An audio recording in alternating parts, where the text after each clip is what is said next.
They lay scattered across the dry riverbed, 6 Navy SEALs pinned by enemy fire, radios crackling with static and silence taking turns in their ears. Above them, the sky was cruelly empty. No drones, no jets, just heat, dust, and the growing certainty that the no-fly order had already signed their fate. Before I tell you what happened next, tell me in the comments where you're watching from. I love knowing who's listening. Lieutenant Jake Ghost Callahan felt that same silence from 30,000 feet away. He stared at the glowing warning on his console, the one stamped with authority and consequence. No-fly zone. Abort mission. He had read it twice. He had memorized it. And still, he couldn't let go of the last transmission he'd heard before the signal cut out. Strained breathing, a calm voice pretending not to be afraid, and a single word that lingered like a bruise.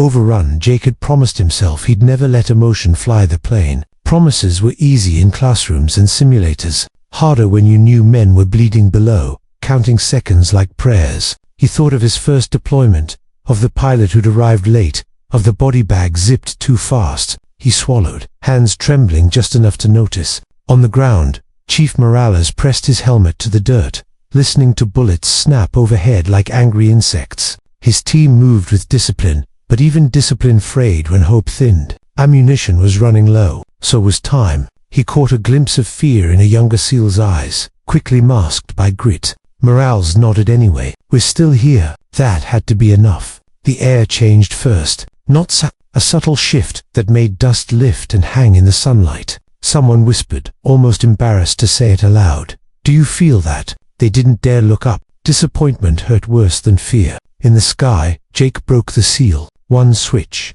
one breath, one decision that would end his career or save lives. He knew the rules existed for a reason. He also knew rules didn't bleed. People did. He pushed the throttle forward, heart pounding, and descended into the forbidden airspace. The aircraft answered like it had been waiting for permission all along. When the A-10 finally appeared, it was less a sight than a presence, slow, deliberate, unmistakable. The enemy fire hesitated. The SEALs froze, then moved as one, a tide turning against the shore. Morales felt something loosen in his chest. Not relief, recognition. Someone had heard them. Jake lined up the run with surgical calm, every sense sharpened. He saw movement where it didn't belong. He waited for the perfect moment, knowing a second too early or too late would cost everything. Then he committed. The strike was precise, devastating, and mercifully brief. The ground shook. The ambush shattered. Silence followed. A heavy, stunned silence. Then cheers, ragged, disbelieving laughter bursting from throats that had been tight with dread.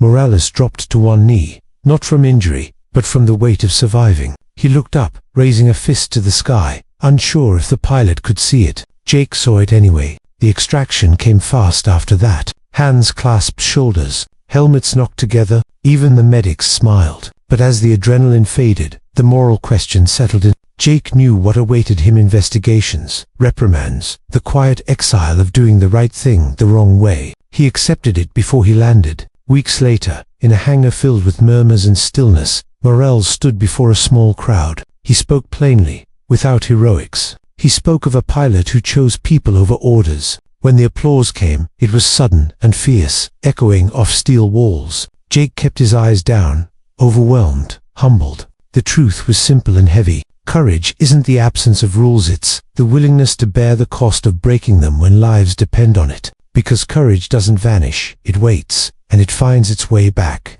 And somewhere over that same stretch of sky, the dust still remembers the sound of hope returning. If this story moved you, share your thoughts below. Subscribe for more stories of quiet bravery. And stay with us, because the next voice you hear might be the one that reminds you what being human truly means.